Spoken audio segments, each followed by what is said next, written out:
Welcome to బండి let's talk. December 27, 2024 Jaganmohan Reddy గారు తన పార్టీకి సంబంధించినటువంటి కార్యకర్తలకు కానీ లీడర్లకు కానీ ఒక సందేశం పంపించాడు. రాష్ట్రంలో దాదాపు 7 నెలలు అధికారం కొనసాగిస్తున్నటువంటి చంద్రబాబు గారు 2024 జూన్ 4 తారీఖు నుంచి తన అధికారంలో ఉన్నాడు. అఫీషియల్గా జూన్ 12 తారీఖును 2024 నుంచి తను అధికారం కొనసాగిస్తూ ఉన్నాడు. ఈ అధికారంలో దాదాపు 7 నెలల కాలంలో దాదాపు 1,00,000 కోట్లకు పైన అప్పు తీసుకొచ్చి ఏ మాత్రం కూడా జనాలకు డీబీటీస్ ద్వారా జనాలకు ఏ మాత్రం కూడా ఏ స్కీమ్ కూడా ఇంప్లిమెంట్ చేయనటువంటి పరిస్థితి. అదే కాకుండా రాష్ట్రంలో దాదాపు 7 నెలల కాలంలో దాదాపు 16,000 కోట్లకు పైన 16,000 కోట్లకు పైన ఆంధ్రప్రదేశ్లో ఉన్నటువంటి ప్రజానీకం పైన ప్రతి ఒక్క కుటుంబం పైన అంతో ఇంతో అధికంగా ఛార్జీలు వసూలు చేస్తా ఎలక్ట్రిసిటీకి సంబంధించి దాదాపు 16,000 కోట్లకు పైన భారం మోపినట్టు తెలుస్తూ ఉంది. నాకేమనిపిస్తూ ఉందంటే నేను ఎందుకు ఈ వీడియో చేస్తున్నానంటే చంద్రబాబు గారు 2024 ఎలక్షన్స్ క్యాంపెయిన్ టైంలో తను క్యాంపెయిన్ చేస్తూ ఉన్నప్పుడు కడపలో కానీ ఏదో రాయలసీమ ప్రాంతంలో ఈయన ఏం చెప్పాడంటే, తమ్ముళ్ళు మీకు నేను ఏ రోజు కూడా మీకు ఎలక్ట్రిసిటీ ఛార్జీలు పెంచను, ఇంకా ఏమన్నా పాజిబుల్ అయితే తగ్గిస్తానేమో కానీ పెంచేదైతే ఉండదని చెప్పేసి ఈయన చెప్పాడు ఎలక్షన్ టైంలో. చెప్పిన తర్వాత అధికారంలోకి వచ్చిన 6-7 నెలల కాలంలోనే ఇప్పటికే దాదాపు 16,000 కోట్ల పైన ఎలక్ట్రిసిటీ బిల్స్ కలెక్ట్ చేస్తా ఉన్నట్టున్నాడు. 16,000 కోట్లు అధికంగా కలెక్ట్ చేస్తా ఉన్నాడు మొత్తం రాష్ట్రం పైన. నేనే ఒక నాకు సంబంధించినటువంటి ఒక రిలేటివ్ తనే చెప్తా ఉన్నాడు. తనకు ఎలక్ట్రిసిటీ బిల్లు ఎంత వచ్చేదంటే 200 నుంచి 250 రూపాయల బిల్లు వచ్చేది. పల్లెటూరులో ఒక సాధారణ కుటుంబం వాళ్ళ ఇంట్లో ఉంటే కనుక ఒక 2-3 బల్బులు ఉంటాయేమో, ఒక ఫ్యాను, ఒక టీవీ ఉండొచ్చు, ఇంత మించి ఉండదు తన ఇంట్లో.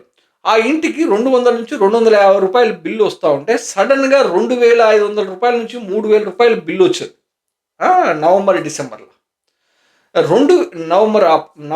అక్టోబర్ నవంబర్లో 2,500 రూపాయల బిల్లు, కరెంటు బిల్లు వస్తే ఒక సాధారణ మనిషి, రోజు కూలి పనికి వెళ్ళే మనిషి 2,500 రూపాయలు ఎక్కడి నుంచి కడతాడు చంద్రబాబు గారు?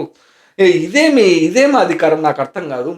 16,000 కోట్లు మీరు 16,000 కోట్లు డబ్బులు కలెక్ట్ చేసి విపరీతంగా వాళ్ళ మీద బర్డెన్ వేసి మీరు డబ్బులు కలెక్ట్ చేసి, ఆల్రెడీ ఎస్సీ ఎస్టీ వాళ్లకు 200 యూనిట్ల వరకు ఎలక్ట్రిసిటీ ఫ్రీ ఉండేది. వైఎస్ఆర్ తెచ్చినటువంటి స్కీమ్ ఇది. ఆ స్కీమ్ని వైఎస్ జగన్మోహన్ రెడ్డి గారు కూడా కంటిన్యూ చేస్తూ వచ్చారు కొన్నేళ్ల పాటు. తర్వాత మీరు వచ్చిన తర్వాత ఇమ్మీడియట్గా వచ్చిన 2 నెలలకు 3 నెలలలోనే మీరు ఎస్సీ ఎస్టీ కుటుంబాలకు ఉన్నటువంటి 200 యూనిట్ల ఫ్రీని దాన్ని తీసేసి దాంట్లో కూడా మీరు బిల్ జనరేట్ చేసి పంపిస్తూ ఉన్నారంట. ఇంతకంటే దారుణం ఎక్కడైనా ఉంటుందా చంద్రబాబు గారు? మీరేదో అధికారంలోకి వస్తే జనాలకు కొంత జగన్మోహన్ రెడ్డి గారు ఆల్రెడీ పప్పన్నం పెట్టినాడు, వెజిటబుల్ బిర్యానీ పెట్టినాడు, కాబట్టి మీరేదో మటన్ బిర్యానీ పెడతారని చెప్పేసి మీకు అధికారం ఇస్తే మీరు మటన్ బిర్యానీ కాదు కదా, కనీసం వాళ్ళకి నాకు తెలిసినంత వరకు కొంత పురుగులన్నం కూడా పెట్టే పరిస్థితి లేదు. ఇంత దారుణమా చంద్రబాబు గారు? 16,000 కోట్లు ఒక్కసారిగా పెంచితే జనాలు ఎలా సర్వైవ్ అవుతారా? నాకు అర్థం కాదు. కనీసం డీబీటీస్ లేవు, సూపర్ 6 లేవు, సూపర్ 7 లేవు, మీరు ఇస్తా అన్నటువంటి డెవలప్మెంట్ లేదు, మీరు వేస్తా అన్నటువంటి రోడ్లు లేవు.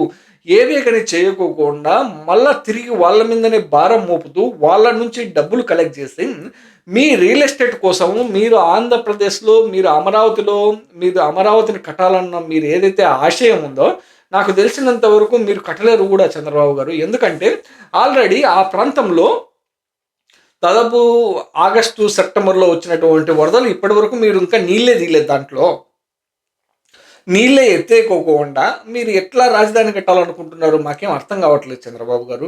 ఆల్రెడీ ఈ ప్రాంతంలో రాజధాని కట్టడం ఏమాత్రం కూడా సాధ్యం కాదని, ఈ ప్రాంతంలో దాదాపు సంవత్సరానికి 3 పంటలు పండుతాయని ఈ జియోలాజికల్ సర్వే ఆఫ్ ఇండియా క్లియర్గా చెప్పింది. ఈ ప్రాంతంలో ఐకానిక్ బిల్డింగ్స్ కట్టలేవని, ఈ ప్రాంతంలో రింగ్ రోడ్డు వేయడం అంటే ఇంతకంటే మూర్ఖత్వం ఇంకోటి లేదని చాలా క్లియర్గా కేటగోరికల్గా శివరామకృష్ణన్ కమిటీ క్లియర్గా దాదాపు 200 పేజ్ ఇన్ఫర్మేషన్ మీకు ప్రొవైడ్ చేస్తే మీరు ఏమాత్రం కూడా పట్టించుకోకుండా మీ పంతం నెగ్గించుకోవడానికి, మీ రియల్ ఎస్టేట్ నడుపుకోవడానికి, మీరు ఆ ప్రాంతంలో క్యాపిటల్ సిటీ కడతా, మొత్తం తెచ్చినటువంటి డబ్బులంతా తీసుకెళ్ళి 1,00,00,000 ఇప్పటి వరకు చేసినటువంటి అప్పు అంతా తీసుకెళ్ళి అమరావతిలో మీరు కుమ్మరిస్తా, రాష్ట్రంలో ఉన్నటువంటి ప్రజానీకాన్ని ఏమాత్రం కూడా పట్టించుకోకుండా రాష్ట్రంలో ఉన్నటువంటి ఎస్సీ, ఎస్టీ, బీసీ, మైనారిటీ వీళ్ళందరి సెక్షన్స్ని కంప్లీట్గా గాలికి వదిలేసి వాళ్ళకు రావాల్సినటువంటి బెనిఫిట్స్ వాళ్ళకి ఇవ్వకోకుండా వాళ్ళకు ఇస్తా అన్నటువంటి సూపర్ సిక్స్లు గాలికి వదిలేసి మీరు రియల్ ఎస్టేట్ బిజినెస్ చేసుకోవడానికి 1,00,00,000 కోట్లు తీసుకొచ్చిన దాంట్లో దాదాపు 60,000 కోట్లు ఓన్లీ అమరావతిలోనే కుమ్మరించినారు మీరు.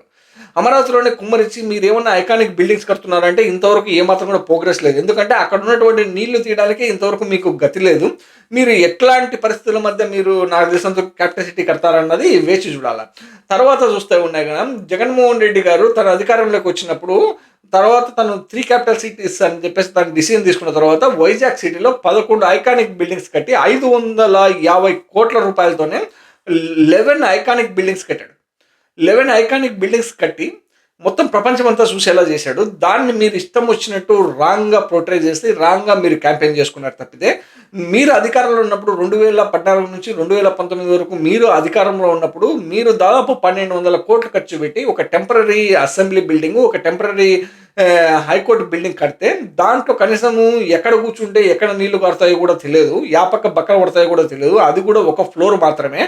దానికే మీరు 1,200 కోట్లు ఖర్చు పెట్టి టెంపరీ బిల్డింగ్కి జగన్మోహన్ రెడ్డి గారు పర్మనెంట్ బిల్డింగ్స్ 11 ఐకానిక్ బిల్డింగ్స్ కట్టి 550 కోట్ల రూపాయలతోనే ఐకానిక్ బిల్డింగ్స్ కడితే మీరు దాదాపు 60,000 కోట్లు మీరు కుమ్మరిచ్చినప్పుడు 500 కోట్లతోనే 11 బిల్డింగ్స్ కట్టినప్పుడు మీరు దాదాపు ఎట్లాంటి బిల్డింగ్స్ కట్టాలి? ఐకానిక్ బిల్డింగ్స్ 60,000 కోట్లతో అంటే దాదాపు నాకు తెలిసినంత వరకు అప్రాక్సిమేట్గా దాదాపు 300 నుంచి 400 ఐకానిక్ టవర్లు కట్టడానికి పాసిబిలిటీ అవుతుంది. మీరు ఇవన్నీ కంప్లీట్ చేస్తారా లేదా? ఇంత డబ్బులు తీసుకొచ్చి కుమ్మరిచ్చినప్పుడు మీరు ఎప్పుడు కడతారు? దాని స్టేటస్ ఏందనేది పబ్లిక్ వెయిట్ చేస్తూ ఉన్నారు. ఇదంతా పక్కన పెడితే ఆంధ్రప్రదేశ్ ప్రజానీకం పైన దాదాపు 16,000 కోట్లు ఎలక్ట్రిసిటీ బిల్లు వాళ్ళ మీద బర్డెన్ వేసి, వాళ్ళ మీద మోయలేని భారం వేసి వాళ్ళ నుంచి మీరు పిండుకుంటా ఉన్నారు. నెలకు వచ్చేసి 500, 1,000 రూపాయలు. ఒక ఆయనకైతే ఒక మెకానిక్ షాప్ ఆయనకి ఒక ఆయనకి 7,000 రూపాయలు బిల్ వేశారంట. ఇంతకంటే దారుణం చంద్రబాబు గారు. ఏం పరిస్థితి? మీరు ఏం రూల్ చేస్తూ ఉన్నారు? మీరు చెప్పింది ఏంది?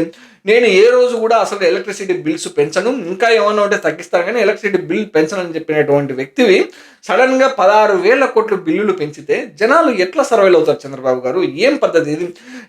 నేనేం రిక్వెస్ట్ చేస్తున్నా అంటే వైఎస్ జగన్మోహన్ రెడ్డి గారిని, మీరు ఇంకా పబ్లిక్లోకి రావాలండి. మీరు పబ్లిక్లోకి వచ్చి మీరు ఇప్పటికే ఆల్రెడీ స్టార్ట్ చేసినట్టున్నారు. మీరు ఈరోజు ఒక క్యాంపెయిన్ తీసుకునేట్టున్నారు. జనాలు విపరీతంగా రోడ్ల మీదకి వస్తున్నారు, ఫైట్ చేస్తూ ఉన్నారు, ప్రొటెస్ట్ చేస్తూ ఉన్నారు.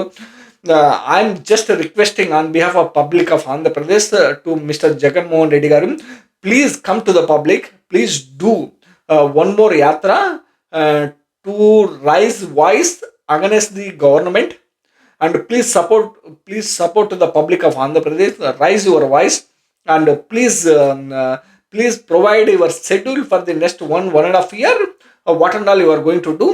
This is the need of our. We are requesting you to participate in each and every protest which has been done by the YSRCP, and raise your voice and attack the current government, because they are against to the poor people, they are against to the needy people of Andhra Pradesh. They are not at all providing even a single DBT scheme, and they are simply skip all schemes which was implemented by the previous government regarding to the Ammavadi, regarding to the Goru Mudda, and there is no proper quality food for the children in the schools, and there is no Talik Vandanam, and there is no Super 6, and these schemes we need to question them. And also there are a lot of corruption is there regarding to the sand mafia, regarding to the mining, regarding to the electricity. Everywhere there is a corruption, especially regarding to the liquor policy. There are a lot of belt shops out there, and as a party president, as the YSRCP party president, if you raise the voice, it will reach to the entire nation, and whole nation will look towards the Chief Minister of Andhra Pradesh, who is currently ruling. And it's our right and it's our request to raise our voice on these issues. Thanks for watching so far. Have a nice day.